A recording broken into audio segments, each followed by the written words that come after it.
Bonjour et bienvenue sur AB Moteur, nous sommes avec vous pour ce 21e rendez-vous de la saison, le résumé de la course de Pocono, 500 miles à boucler aujourd'hui, soit plus de 800 km de course, 200 tours sur ce triangle ovale, et oui, on refait un petit peu la géométrie, c'est la géométrie variable, et Carl Edwards est le tenant du titre, il avait gagné ici l'année dernière, mais attention, on vient 2 fois par an ici en Pennsylvanie, à Pocono, et c'est Tony Stewart qui avait gagné ici au mois de juin, le premier pilote propriétaire à avoir gagné depuis très longtemps, depuis un certain Ricky Rudd.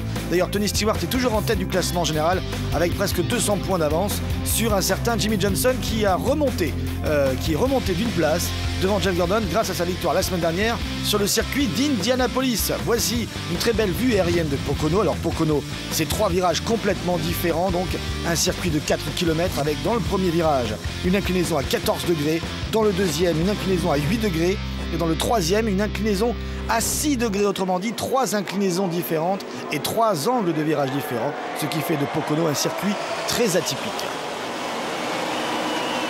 Et c'est parti avec Jeff Gordon et Jimmie Johnson sur la première ligne, car cette course aurait dû avoir lieu dimanche. La pluie a perturbé et les qualifications et la course. Du coup, c'est un horaire et un jour peu ordinaire pour la NASCAR, lundi soir, pour nous en France. Et on se retrouve donc avec un superbe soleil pour ce départ. Jimmie Johnson a très rapidement pris l'avantage sur Jeff Gordon, bien sûr. La place sur la grille l'a aidé. Et bien sûr, le fameux clean air dont on parle de plus en plus avec l'arrivée de cette nouvelle voiture avec la cote. Avantage le pilote qui est seul en tête. Le clean air, c'est quoi? C'est l'air propre, pour traduire littéralement. Autrement dit, il n'y a pas de turbulence aérodynamique. Et la voiture qui est en tête peut fendre l'air sans aucun problème. Le CX, le taux de pénétration dans l'air, est alors à son maximum.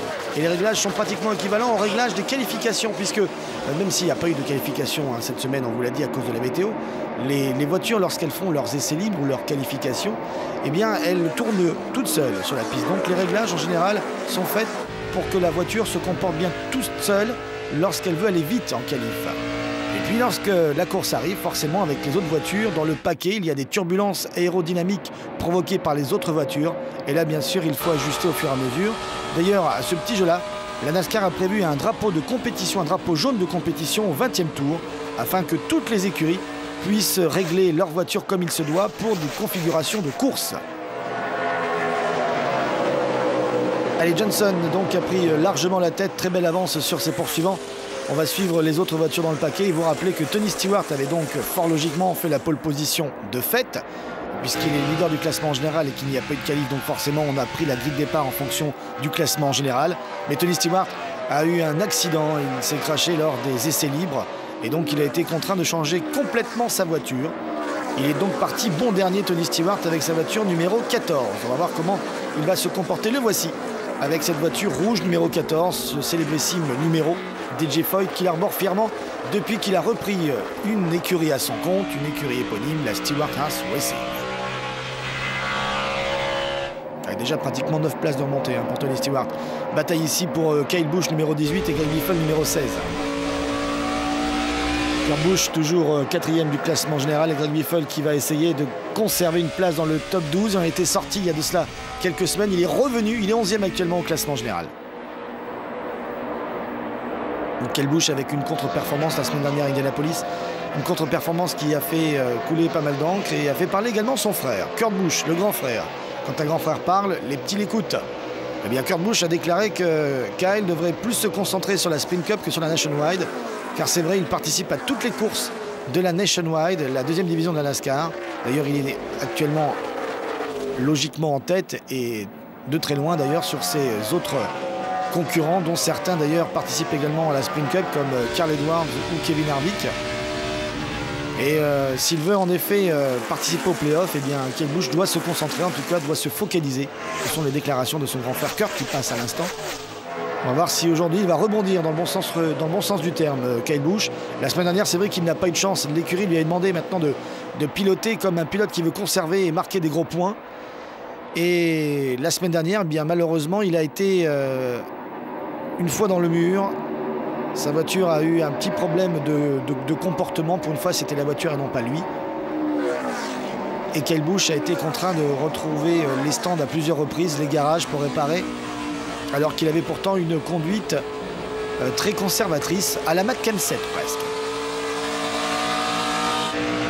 Belle bagarre ici entre Marc Martin à gauche et Juan Pablo Montoya à droite. Il est clair que Montoya a une revanche à prendre sur la semaine dernière. On a beaucoup parlé d'Indianapolis. D'abord, premièrement, parce qu'on le sait, chaque fois qu'on vient à Indianapolis sur les 15 dernières années, eh bien, cette fois, ceux qui ont remporté la course à Indianapolis ont été champions à la fin de la saison. Donc Jimmie Johnson risque peut-être encore de nous faire ce coup-là cette année.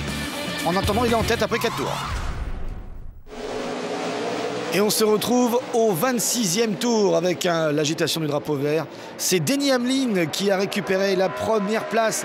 Un premier drapeau jaune, bien sûr, provoqué par la NASCAR, qui a décidé de sortir donc ce drapeau afin que toutes les écuries puissent logiquement ajuster leur voiture comme il se doit, puisqu'il n'y a pas eu de qualif, on nous rappelle, puisqu'il n'y a pas eu véritablement de réglage possible durant cette semaine qui a été une semaine difficile, avec des problèmes de pluie. Regardez, un petit push là de la part de Kurt Busch et de Kasey Kahne, un effet d'aspiration très rare ici à Pocono, mais cela fonctionne. Il faut dire qu'on a la ligne droite la plus longue de la NASCAR, pas moins de 1,2 km.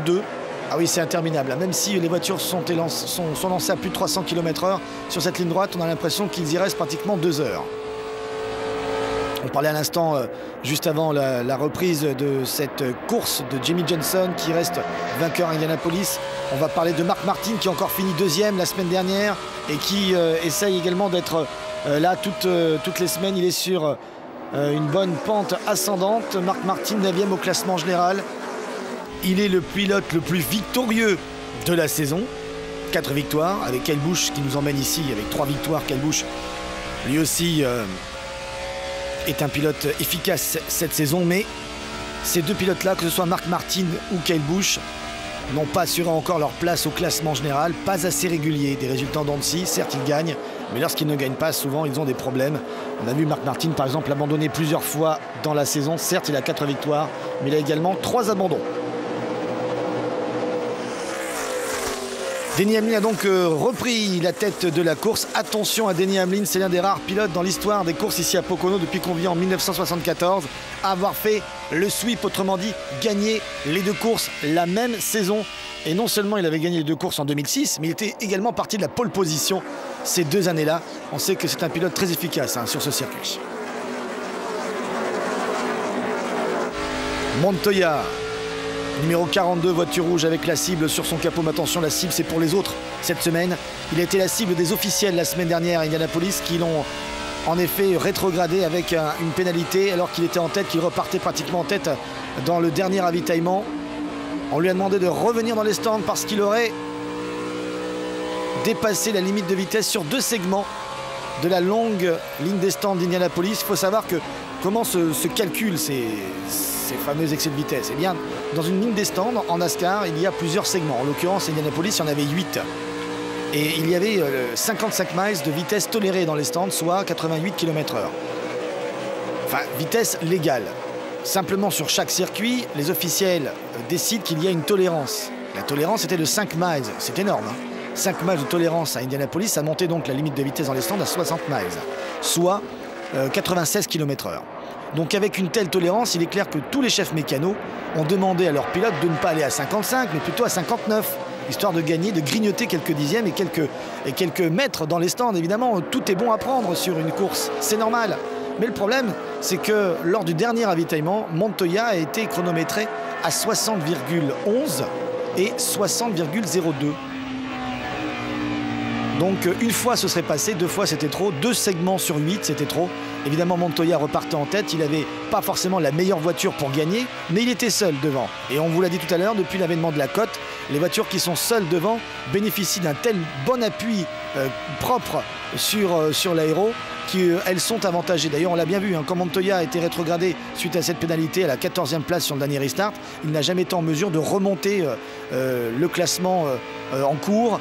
C'est la preuve qu'il n'avait pas forcément la voiture pour gagner, mais qu'il avait une bonne voiture qui se comportait facilement en tête lorsque celui-ci était esselé. Jimmie Johnson vient de récupérer une place sur Jeff Gordon. Alors Tony Stewart, lors du premier ravitaillement, lors du premier drapeau jaune, a récupéré le free pass car il a malheureusement un gros problème, Tony Stewart. avec cette voiture qu'il a récupérée, ce mulet qu'il a récupéré. Évidemment, il n'a pu bénéficier d'aucun réglage, d'aucune préparation. Et en fait, ses premiers tours de course correspondent à des tours d'essai libre pour lui. Donc il est en train de régler en live cette voiture numéro 14, puisque sa voiture principale, on vous le rappelle, a été crashée lors des toutes premières évolutions des essais libres. Donc Tony Stewart, qui était également parti dernier lors de la première course du mois de juin ici à Pocono, il était parti 43e et il l'avait remporté ce rendez-vous pour les mêmes raisons. D'ailleurs, il était parti dernier parce qu'il avait été rétrogradé, il avait changé le moteur. Et bien Stewart, que l'on voit ici passer à la 33e place, a pratiquement la même copie aujourd'hui. Est-ce que ce sera une copie carbone? Il était parti dernier au mois de juin, il est arrivé premier. Pour l'instant, il est en train de faire son retard. Il a été remis dans le tour grâce à un free pass, mais il est bien loin de Denny Hamlin qui mène toujours après 30 tours.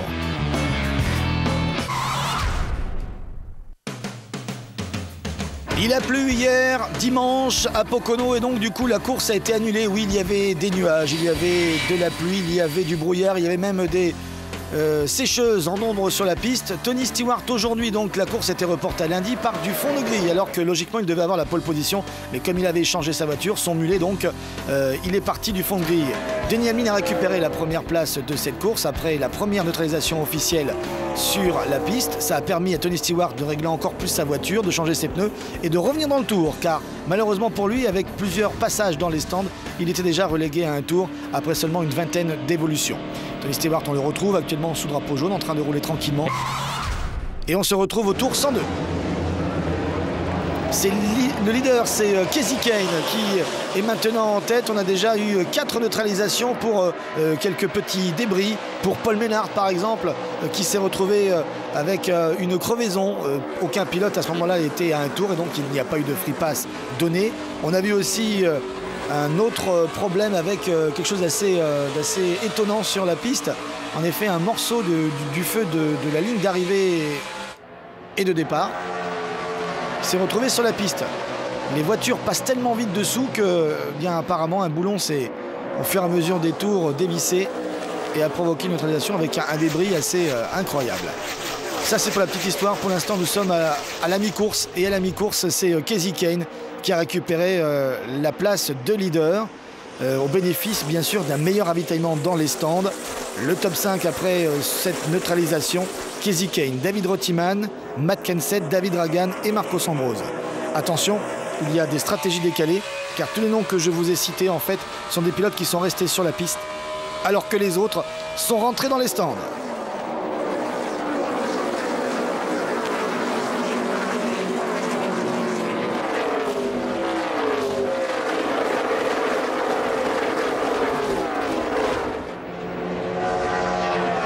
La meute est lancée à la poursuite de Kasey Kahne qui donc avec David Reutemann, Matt Kenseth, David Ragan, Marcos Ambrose, Jamie McMurray, Tony Stewart et Elliott Sadler sont restés sur la piste.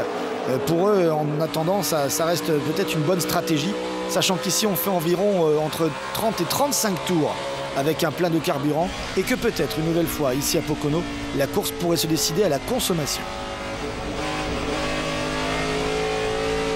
Joey Logano en pleine évolution ici en train de se bagarrer. Regardez dans le trafic, on est à 3 de front en sortie de virage et on va se repositionner dans cette longue ligne droite sur une file. Quelques pilotes essayent un petit peu d'enlever l'aspiration des voitures qui sont derrière elles afin de ne pas les favoriser au freinage sur le prochain virage, le virage numéro 1. On va ensuite aborder le virage numéro 2, incliné à 8 degrés, le tunnel turn. Ce tunnel turn, forcément, vous le connaissez, vous en avez entendu parler si vous êtes un fan de NASCAR. C'est le virage le plus redouté par les pilotes aujourd'hui. C'est un virage qui a connu par le passé, historiquement parlant, beaucoup de problèmes et quelques accidents. C'est pour bon nombre de pilotes le virage le plus difficile à négocier de la NASCAR. D'ailleurs, il y a encore quelques années, lorsque les voitures n'étaient pas encore ces fameuses Scott, ces nouvelles générations de voitures beaucoup plus sécurisantes pour les pilotes, avec une position centrée pour le pilotage, avec ces appendices aéros, avec ce splitter avant et ce diffuseur arrière en forme d'aileron. Eh bien, à l'époque, lorsqu'il n'y avait pas ces voitures-là, on se rappelle que dans ce fameux tunnel turn, bon nombre de pilotes ont connu des problèmes. Et même certaines fois, il fallait rétrograder en 3e sur certains de ces virages à Pocono. C'est la raison pour laquelle on le comparait souvent à un circuit routier, parce qu'on passait en effet une vitesse sur un tour. D'ailleurs, Darrell Waltrip l'appelait non pas un ovale, mais le Roval, pour le routier ovale. C'est plus le cas maintenant. On reste en 4e sur toute l'évolution.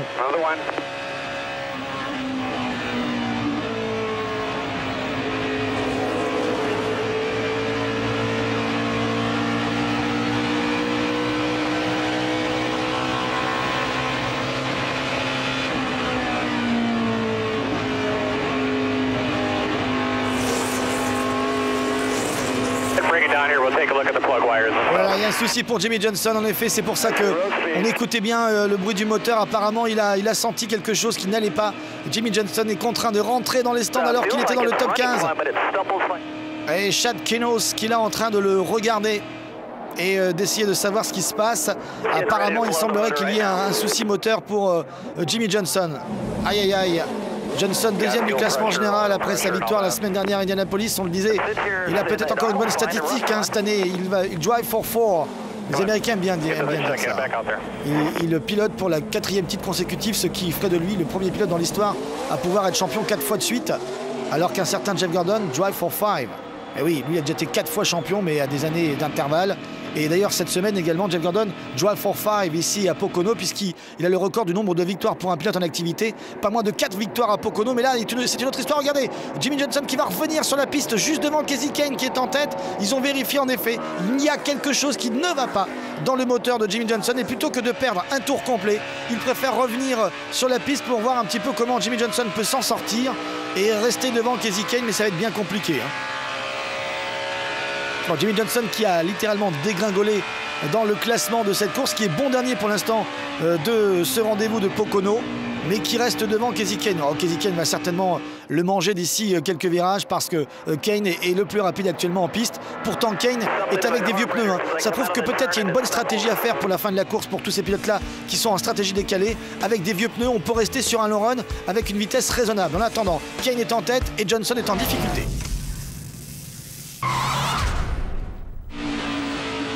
On se retrouve au 126e tour avec Kasey Kahne toujours en tête, embarqué ici avec Dale Earnhardt Jr. On va revoir ce qui s'est passé il y a de cela quelques instants. Junior et Martin Truex Jr., un véritable balai synchronisé. Junior qui a connu quelques problèmes sur ces derniers tours. Regardez, il a même brossé le muret dans la ligne droite inexplicablement, puisque dans cette ligne droite, il n'y a pas de problème en général de comportement. Encore une sortie en survirage pour Junior.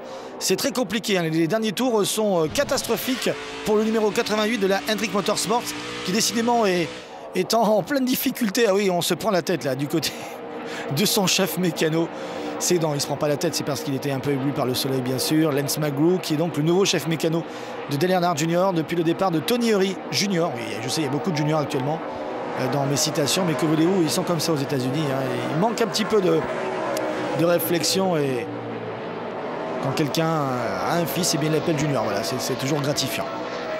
Jamie McMurray, qui n'est pas junior, mais qui pourrait partir de la Roush Fenway Racing, est en train de rentrer dans les stands pour certainement démarrer la prochaine salve de ravitaillement sous drapeau vert.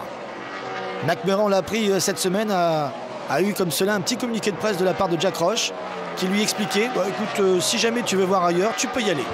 Voilà, donc on se demandait qui de Rargan ou de McMurray partirait la saison prochaine pour enfin se retrouver à quatre voitures légales sur la piste. Eh bien, il semblerait que ce soit McMurray, parce que David Rargan fait de bonnes prestations et que de toute façon Jack Roush l'avait repéré de très longtemps. Il l'a littéralement formé. C'est un pilote maison, alors que McMurray a été rapatrié il y a de cela 3 ans à la Roush Fenway Racing sans véritablement de bons résultats. Il a eu peut-être une petite victoire à Talladega une fois, mais on sait à Talladega il suffit d'être au bon endroit dans le dernier tour pour être victorieux. Demandez à Brad Keselowski cette année par exemple. Bref, McMurray n'a pas rempli véritablement son contrat. David Reutemann repart. D'ailleurs, Reutemann, tout comme Keselowski et Joe Logano, eh bien, Reutemann a remporté sa première victoire cette saison en NASCAR. Oui, on a quand même une saison assez exceptionnelle. Pas moins de 11 pilotes victorieux différents déjà sur l'année, alors qu'on vient de dépasser seulement la mi-saison. 3 premières victoires en carrière, dont Joe Logano, le plus jeune pilote victorieux de l'histoire de la NASCAR.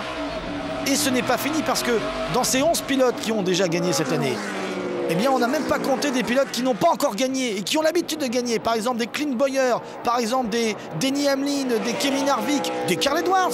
Carl Edwards qui a gagné l'année dernière, qui était le pilote le plus victorieux, n'a toujours pas gagné cette année. Bon, et je parle même pas de ces pilotes qui pourraient en effet gagner sur une bonne course, comme Marcos Ambrose, qui est très régulier ces dernières épreuves, comme Montoya qui a failli gagner la semaine dernière et qui pourrait peut-être très bien gagner cette semaine, on ne sait pas, ou la semaine prochaine, puisque la semaine prochaine on vous donne déjà rendez-vous, il y aura le circuit de Watkins Glen, autrement dit le dernier circuit routier de la saison. Bon, n'allez pas chercher bien loin, il y en a que deux dans l'année, et forcément bon nombre de pilotes vont s'engager à titre exceptionnel, on appelle ça les missionnaires, les road ringers, autrement dit les spécialistes qui vont remplacer les pilotes de la NASCAR qui n'arrivent pas à faire des bons résultats sur les pistes routières. On parle bien sûr des écuries qui ne jouent pas les playoffs, parce qu'ils ne vont pas enlever des points à leurs pilotes réguliers, mais parmi les pilotes de playoffs, on peut attendre en effet des pilotes comme Stewart, Gordon ou Johnson. Quant à Marcos Ambrose, il a déjà gagné cette année, notre respect. Marcos Ambrose, pilote australien, ancien champion de la V8 Supercars.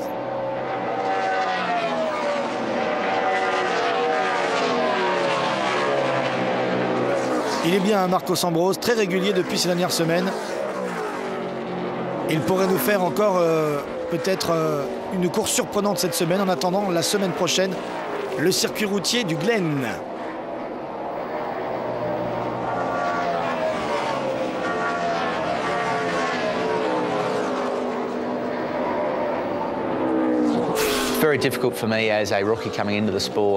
C'est vraiment difficile pour moi en tant que rookie d'arriver dans ce sport. C'est vrai que c'est très gratifiant de se retrouver face à Jimmy Johnson ou Jeff Gordon.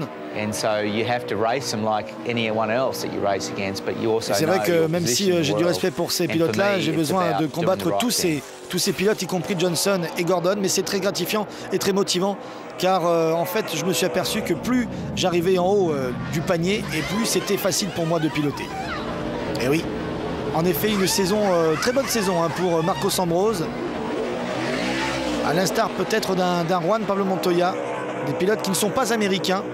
Montoya est colombien, Ambrose est australien. Peut-être plus facile de se faire admettre par la NASCAR quand on est australien, qu'on est champion de V8 Supercars. Donc un championnat pratiquement similaire. Le V8 Supercars est un pendant de la NASCAR en Australie.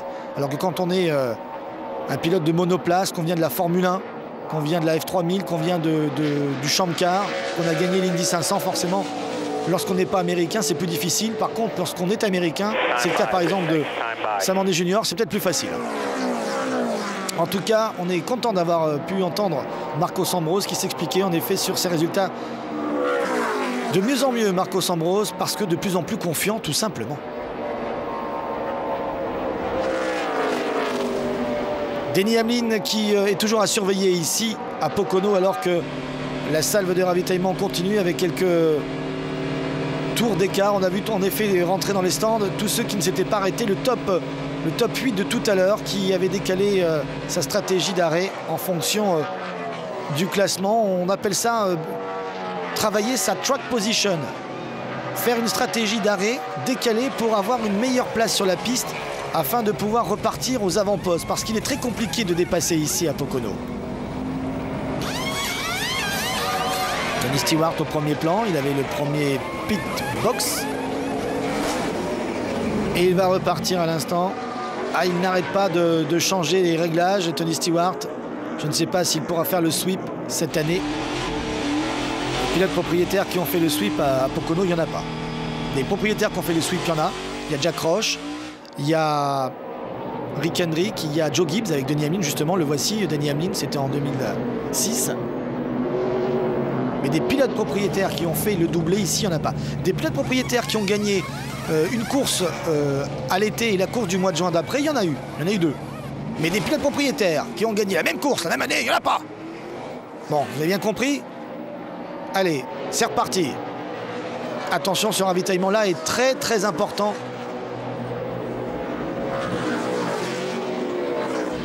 Jeff Gordon va repartir devant Carl Edwards.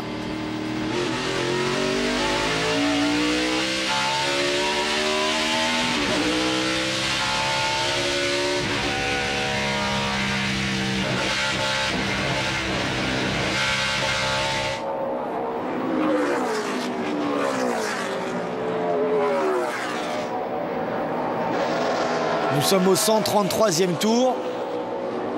Et on retrouve Kevin Harvick leader. Oui, bien sûr, au bénéfice des ravitaillements. Harvick a mené un petit tour. Bon, certes, il ne va plus jouer les playoffs, mais il risque de jouer encore avec Richard Childress Racing l'année prochaine. Il y a eu des rumeurs comme quoi il voulait partir, que son contrat pourrait être abrogé. On l'annonçait chez Stewart Haas Racing l'année prochaine. Si Tony Stewart avait envie de mettre une troisième voiture, enfin, avec un caractère pareil, moi, Kevin Harvick, je le vois bien un pilote propriétaire. Et pas pilote pour les autres. Sauf chez Richard Childress Racing. Richard Childress ayant le don quand même de savoir gérer les pilotes à forte tête. C'est quand même lui qui était le propriétaire d'un certain Dale Earnhardt. Et on revient sur la piste avec toujours Kasey Kahne en tête. Alors Jimmie Johnson essaie des boires. Jimmie Johnson, il est en train de nous faire une course un petit peu difficile. C'est compliqué pour lui. Il est rentré dans les stands tout à l'heure pour essayer de voir ce qui se passait, pour essayer de réparer.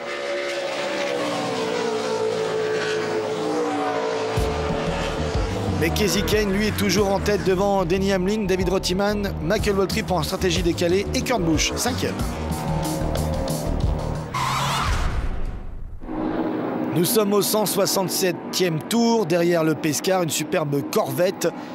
Et regardez, Kurt Busch est en tête. Oui, Kurt Busch a réussi à récupérer la première place dans les stands suite à un drapeau jaune provoqué par un débris dans le virage numéro 3.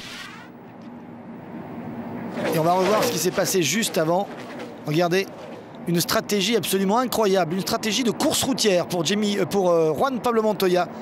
Il s'est arrêté alors qu'il y a eu un drapeau jaune donc provoqué par ce débris dans le virage numéro 3. Le temps que le Pescar sorte des stands, puisque la ligne droite est très longue, eh bien, il est rentré directement, il est au bon endroit. Et grâce à ce ravitaillement éclair, il a gagné bon nombre de places, Juan Pablo Montoya. Ce qui explique que lorsqu'il va repartir dans quelques instants, il va être très bien placé sur le restart. Derrière Clint Bowyer, derrière un certain Sam Horny Jr. Juan Pablo Montoya qui va essayer de chipper le clean air. Non, Clint Bowyer, bien sûr, profite de cet air propre, de ce clean air avec sa voiture pour rester sur la ligne haute. Montoya qui va attaquer à l'intérieur. Autre pilote à avoir fait une très bonne stratégie, c'est Sam Horny Jr. qu'on n'avait pas vu aussi bien classé sur une course. Et Sam Horny Jr. vient chipper la seconde place à Juan Pablo Montoya alors qu'il ne reste que 30 tours à boucler. En bataille à 3 ici dans la ligne droite. Attention dans le virage, il n'y aura pas la place pour tout le monde. Matt Kenseth va quand même réussir à passer devant David Reutemann, mais il reste derrière Dale Earnhardt Jr. Ah, il y a beaucoup de stratégies décalées. Junior, en effet, a rattrapé son retard, a travaillé ce qu'on appelle sa track position avec des stratégies complètement décalées. Là, nous sommes embarqués avec Marc Martin. Attention, à 30 tours de la fin, là, on n'a plus le droit à l'erreur, surtout pour les pilotes des playoffs. Et pour ceux qui veulent gagner aujourd'hui, il ne faut surtout pas être décroché.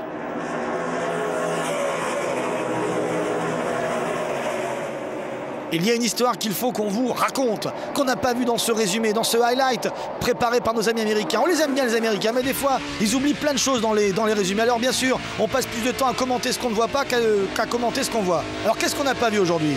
On n'a pas vu Jimmie Johnson en difficulté. Johnson, en effet, on ne l'a pas vu rentrer dans les stands avec le capot relevé. Ils lui ont enlevé le filtre à air. Ils ont changé les bougies. Oui, tout cela, bah oui, on ne l'a pas vu. Et il s'est retrouvé à 3 tours. Seulement, comme c'est Jimmie Johnson, seulement comme la chance sourit aux champions, à 3 tours, Jimmie Johnson s'est retrouvé lucky dog. Et il est revenu à 2 tours. L'histoire n'est pas finie puisqu'il y a encore quelques évolutions. Jimmie Johnson s'est retrouvé à 2 tours, lucky dog, incroyable. Et au moment où je vous parle, à 29 tours de la fin, Jimmie Johnson est le premier pilote à 1 tour, mais avec 1 tour de retard. Va-t-il réussir à rentrer dans le tour du leader avant la fin de la course? Ça va être compliqué. Enfin, quand même, gagner 2 tours grâce à 2 drapeaux jaunes, dont un avec un débris. Mais je ne polémiquerai pas, comme je ne polémiquerai plus sur la pénalité de Juan Pablo Montoya la semaine dernière à Indianapolis. Beaucoup l'ont fait avant moi, surtout en Colombie, à Bogota. Et beaucoup d'ailleurs lors du direct d'hier, lundi soir, sur AB Moteur, avec la présence de Christian Courtel, que je remercie encore d'avoir eu la gentillesse de remplacer Pat Angeli pendant ses vacances corsines. Je ne sais pas si ça se dit, mais en tout cas, tout le monde a compris. Et on remerciera aussi Bruno Vandestick d'avoir également assuré l'intérim il y a de cela 15 jours. Bref, on revient sur cette course Une course incroyable avec un Clint Bowyer en tête. Clint Bowyer, d'ailleurs, je le citais tout à l'heure, il fait partie. Oh, attention, quelle bouche qui a frotté le muret dans le virage, alors que c'était carrément dans le milieu du virage. Qu'est-ce qui s'est passé avec Kelbouche? On le disait tout à l'heure, il n'a plus le droit à l'erreur, Kelbouche. Il est sorti des playoffs. Regardez, on voit les stigmates là, de ce brossage de muret sur la carrosserie extérieure. Kelbouche est sorti des playoffs la semaine dernière. Il est maintenant 14e au classement général.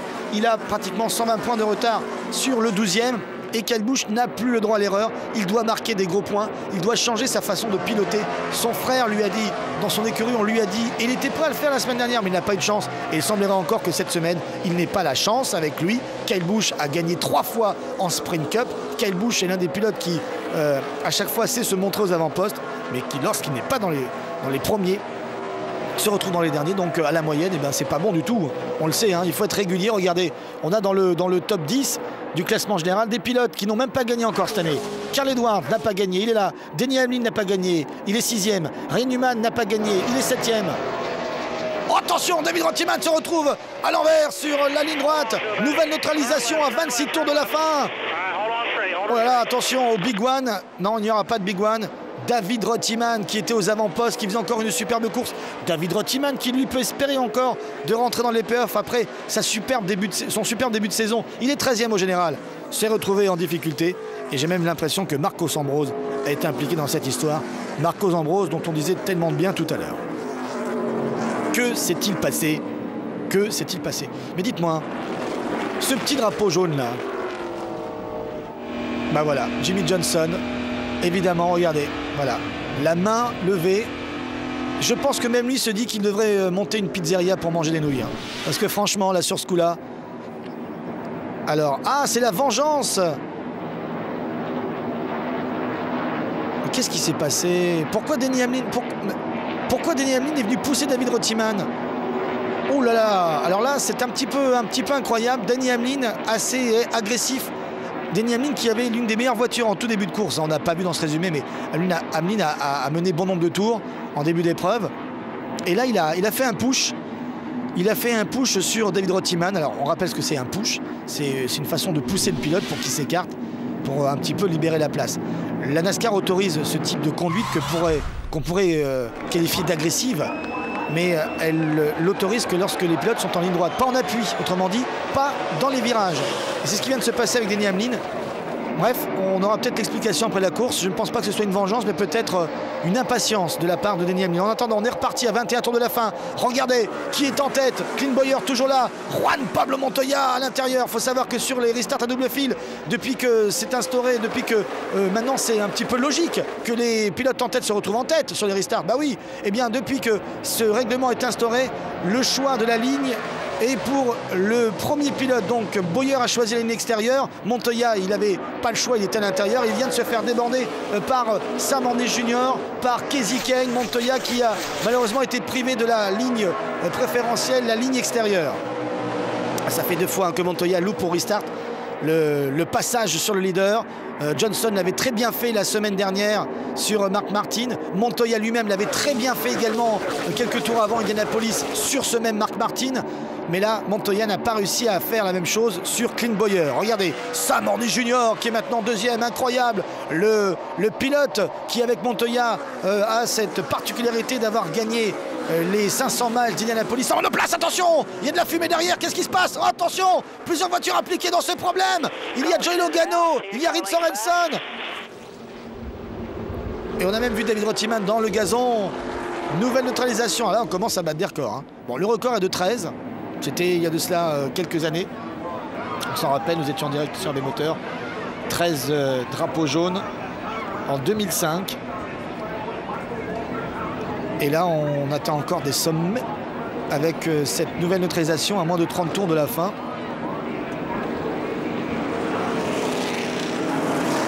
Alors, Joey Logano, Labonte, Michael Waltrip, Reed Sorenson. Ça fait du monde. Jeff Burton aussi, on ne l'a pas vu, a été impliqué dans cette histoire. Et Labonte est contraint à l'abandon. Dommage pour Bobby Labonte. Il fait partie de ces pilotes qui ont gagné plusieurs fois ici à Pocono. Oh, c'est David Ragan. C'est David Ragan qui est rentré dans le pare-choc arrière de Bobby Labonte. Ah, c'est bizarre, un petit peu comme Denny Hamlin tout à l'heure sur Reutemann. Malheureusement là c'était en entrée de virage et forcément réaction en chaîne. Regardez, un balai synchronisé impeccable de la part de Waltrip et de Reed Sorenson. Ils sont partis en survirage en même temps et ont frappé pratiquement en même temps le muret extérieur. C'était compliqué pour certains pilotes pour s'extirper là de ce piège. On va revoir.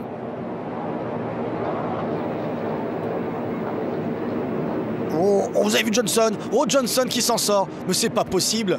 Mais Johnson, mais Johnson, c'est devenu le roi des pattes. C'est pas possible. Oh, là, par contre, là, la Bonti ne veut pas qu'on le touche. Un peu énervé certainement parce que je vois pas pourquoi David Ragan l'a poussé. Il n'y avait pas d'antécédent entre les deux hommes. La Bonti est connu pour être un pilote très calme et fair play.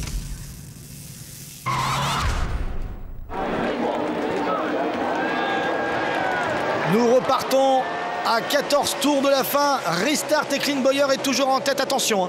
Le Clint Bowyer était juste au niveau de sa consommation, mais l'enchaînement de ces drapeaux jaunes semble l'avantager. Est-ce que seulement les pneus vont tenir pour le numéro 33 pour Clint Bowyer sur ce restart là? En attendant, regardez, on a Montoya qui est remonté très haut sur la piste et qui va se faire déborder par Denny Hamlin. Oh, Denny Hamlin qui a gagné pratiquement 3 places. Ça se pousse, ça se touche entre Kasey Kahne et Montoya. On l'a vu, Montoya et Kahne, ça a touché, il y a eu un contact entre les deux hommes.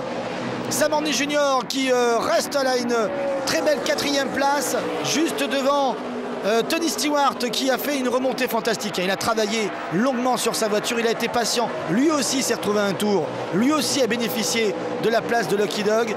Et regardez, il a fait un travail phénoménal. Je ne sais pas s'il aura le temps d'aller chercher la voiture de Clint Bowyer, parce que là maintenant il faut vraiment cravacher derrière Bowyer et Hamlin. Attention, hein, Hamlin n'est jamais aussi dangereux que lorsqu'il se retrouve à quelques tours de la fin de la course de Pocono dans le top 5. Bowyer est reparti donc avec des pneus usés. On a vu tout à l'heure Kasey Kahne mener bon nombre de tours alors que lui n'avait pas de pneus neufs également. Il avait fait le choix de repartir avec des pneus usés. Donc sur les longs runs sous drapeau vert, il semblerait que cela ne soit pas trop un handicap que de rouler avec des pneus grattés comme on dit. Dans le trafic ici embarqué avec Kyle Busch, devant lui il y a Matt Murray et devant lui il y a qui? Il y a Jimmie Johnson. Alors ça c'est incroyable. Kyle Busch n'a jamais été au-delà du tour aujourd'hui. Il a connu quelques problèmes et là, à quelques 10 tours de la fin, Jimmie Johnson est pratiquement revenu à la même hauteur que Kyle Busch, que Kurt Busch, que Jeff Gordon. Il va aller pour un top 5, Jimmie Johnson. Il va aller courir pour un top 5 alors qu'il était à 3 tours tout à l'heure. On ne s'est pas inquiété dans les stands. Chad Kenos a très bien géré l'affaire. Non mais franchement, ils ont changé les bougies. Ils ont enlevé le filtre à air. Ils auraient pu rechanger le moteur. D'ailleurs, dans l'histoire de la NASCAR, Christian Courtel nous le rappelait durant le direct, il y a des grandes histoires comme ça où on a même changé des moteurs. On a changé des moteurs 11 minutes. Oui, bah maintenant c'est plus autorisé, mais dans une course, il était une fois un moteur qui a été changé en 11 minutes. Voilà. Vous en parlerez à votre garagiste quand il vous compte 2 jours pour changer les plaquettes avec 4 arpettes à 150 € l'heure.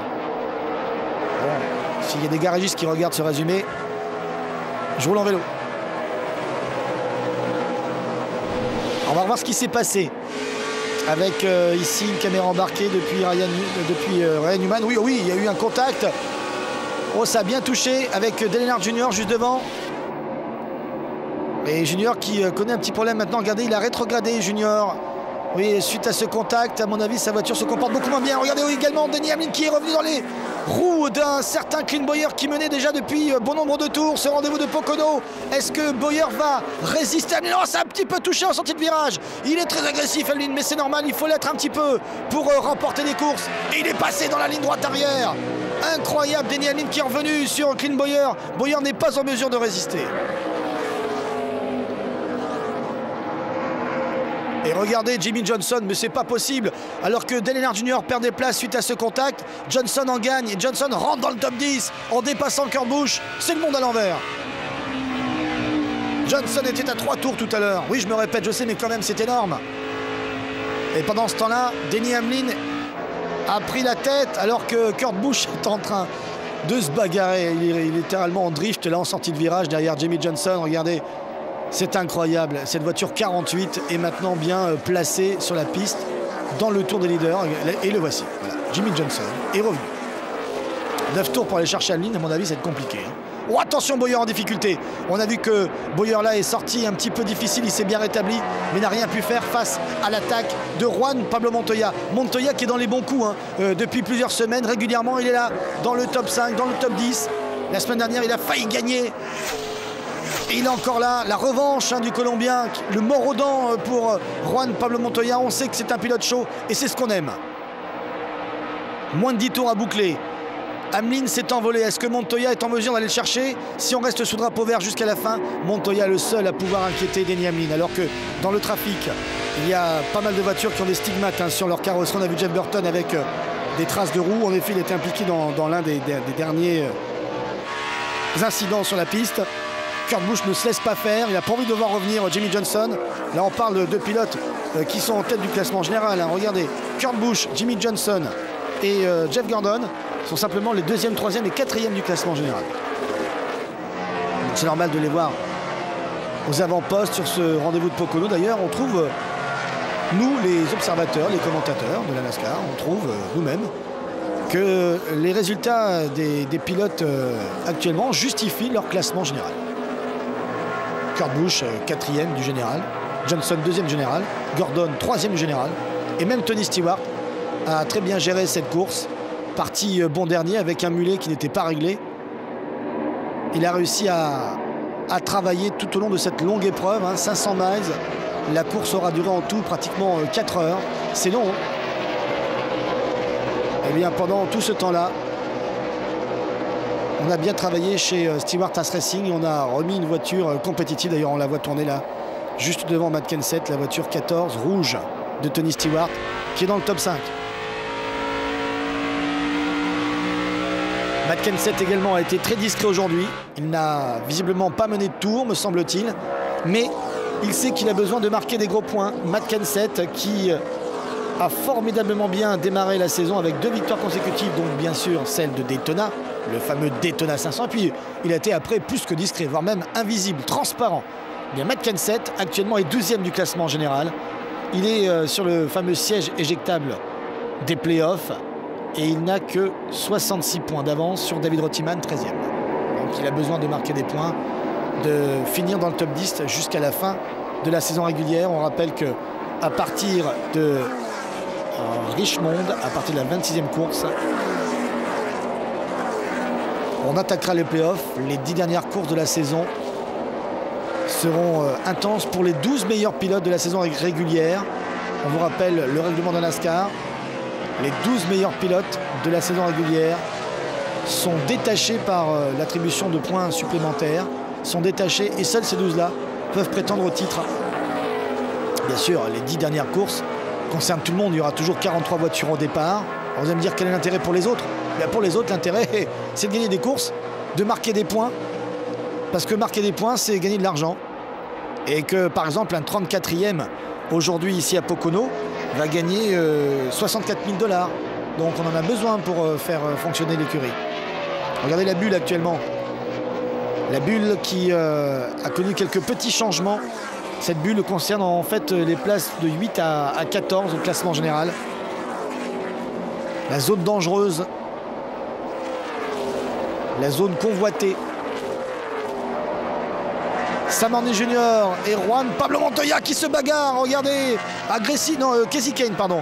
Agressif, hein, Sam Hornet Junior. On l'aurait pas vu faire cela il y a de cela 1 an. Lorsqu'il est arrivé de la monoplace, il avait des réflexes de pilote de monoplace. Hein. Dès qu'il voyait une voiture trop près de lui, il ne cherchait pas le contact. La peur, bien sûr, avec son expérience en open wheel, de rentrer en contact avec une roue. Alors que maintenant, avec sa carrosserie, il peut très bien, en effet, se faire respecter, avoir une conduite un peu musclée et s'appuyer éventuellement sur ses adversaires. Tant que la roue n'est pas en contact avec la carrosserie, ça va. Et là, on l'a vu, hein, il s'est fait un dépassement très autoritaire. Il s'est fait respecter, Sam Hornet Junior. Il reste 4 tours. Et s'il n'y a pas de drapeau jaune, on ne reverra plus Denny Hamlin, hein, je peux vous le dire. À moins que Montoya se sente pousser des ailes. Il a été l'une des voitures, il a eu l'une des voitures les plus efficaces en début d'épreuve. Ensuite, il a très bien géré la course grâce à Mike Ford, son chef mécano, hein, qui a très bien géré les stratégies de ravitaillement. Et en cette fin d'épreuve, voilà, il s'est montré au bon moment. Il est de retour chez lui, Denny Hamlin. qui aujourd'hui aura mené 87 tours en tout. Il va récupérer les 10 points de bonus, hein, si ça continue. C'est même d'ailleurs fait. 10 points de bonus pour Denny Hamlin. Actuellement 6e au classement général. Pas de victoire encore. On va voir s'il va tenir encore pendant 3 petits tours. Alors que derrière, regardez, pas moins de 6 titres entre ces deux hommes. 4 pour Gordon, 2 pour Stewart.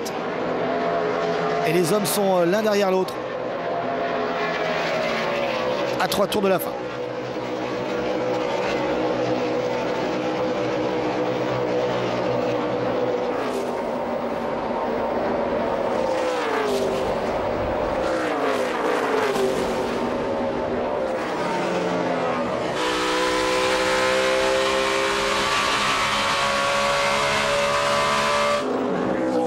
Bataille pour la 5e place ici avec Brian Vickers qui également fait une très bonne course. Peut-être est-il en confiance depuis la confirmation de son contrat avec Red Bull. Encore 2 ans de contrat pour Brian Vickers et les bons résultats s'enchaînent. Certes, au classement général, il ne va pas les jouer les playoffs, quoique il est 15e. Alors, il a à peu près 180 points de retard sur le 12e, mais tout est possible, hein. On a vu par exemple Kyle Busch perdre 4 places au classement général en littéralement 4 courses, hein. Ça peut aller très vite. Et d'ailleurs, on a vu en tout début d'épreuve que Tony Stewart, avec une place dans les 20e alors que Johnson était en tête, avait perdu en temps réel littéralement 100 points. Sachant qu'il avait, avant ce départ, 192 points d'avance sur Johnson. Et bien, à un moment de la course, il n'avait plus que 93 points d'avance sur Johnson. Donc tout peut aller très vite en NASCAR. Demandez à Denny Hamlin. Ça va très vite actuellement pour lui.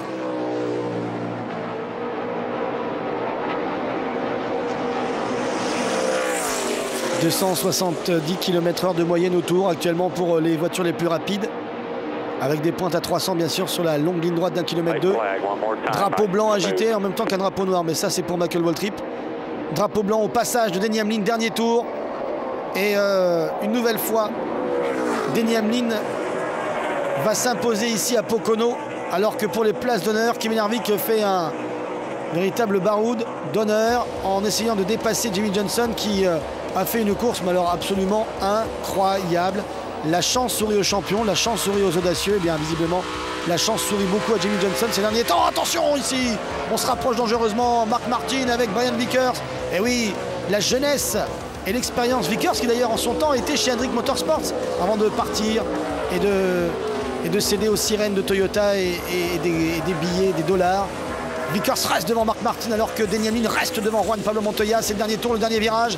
Et Denny Hamlin va remporter ce rendez-vous de Pocono. Denny Hamlin qui avait véritablement aujourd'hui la voiture à battre. Une victoire très spéciale pour lui puisqu'un peu plus tôt dans le week-end, il a appris le décès de sa grand-mère. Une victoire qui va certainement lui dédier. Voici le top 5. Hamlin, Montoya, Bowyer, Horner Junior. Horner Junior, très belle course aujourd'hui. Dorney Junior et Kasey Kahne 5e. Dans le top 10, on retrouve Brian Vickers, Mark Martin qui est resté derrière, Gordon 8e, Kurt Busch 9e, Tony Stewart 10e. Tony Stewart a fait quand même un très bon travail aujourd'hui, c'était pas évident pour lui. Jimmy Johnson finira quand même 13e. Ah oui, il ne va quand même pas faire un top 10, c'était pas possible. Devant Ryan Newman, mais derrière Kevin Harvick. Kyle Busch finit aujourd'hui à la 16e place. Et Dale Earnhardt Jr. s'est écroulé dans les derniers tours. Après ce contact qu'on a pu voir tout à l'heure en caméra embarquée, Junior a fini à la 28e place. Bon travail, mais pas trop de joie hein, pour l'écurie de Denny Hamlin. D'ailleurs, même lui, il a une joie réservée. C'est pourtant sa première victoire de la saison. Beaucoup d'émotions hein, sur la Victory Lane, on le sait, on vous l'a expliqué à l'instant. Il y a beaucoup de câlins, comme on dit, beaucoup de hugs donnés par ces mécanos à Denny Hamlin. Alors expliquez-nous un petit peu ce que cette victoire vaut pour vous. On a été très près de la victoire plusieurs reprises cette année. Et aujourd'hui, j'ai eu le bon moteur. J'ai réussi à dépasser au bon moment les gars qui avaient des pneus usés. Mais bon, il y a plusieurs jours, là, j'ai appris une nouvelle et... Enfin bon, je remercie mes sponsors. Ça faisait longtemps que j'attendais cette victoire. On n'a pas vu la fin de l'interview, mais en fait, il s'est écroulé en larmes, en fait, juste après Denny Hamlin. Johnson interviewé sur cette course incroyable. Pouvez-vous nous dire ce qui s'est passé? Oui, c'est vrai que dès qu'on a un petit peu amélioré les choses et fait quelques réglages et réparations sur le moteur, ça a été super après. Et c'est incroyable, je suis toujours surpris par le fighting spirit de cette équipe, autrement dit l'esprit de compétition et de combativité de cette équipe. Et on est revenu sur la piste, on a fait du spectacle, on a montré beaucoup d'action et grâce à eux j'ai pu revenir. Et en effet il finit quand même à la porte du top 10, Jimmie Johnson. Stewart est toujours en tête du classement en général, mais regardez, Kyle Busch a gagné une petite place, il est remonté à la 13e. Juan Pablo Montoya a fait la meilleure progression dans les playoffs, il a gagné 2 places. C'est bien pour Montoya, on l'attend bien sûr au virage, au tournant la semaine prochaine, il y en aura beaucoup, des virages et des tournants, puisqu'on sera sur un circuit routier au Glen. Soyez au rendez-vous toute la semaine, les rediffusions de ce rendez-vous sur AB Moteur. Bonne semaine à toutes et à tous, et rendez-vous au Glen dimanche soir en direct à 20h.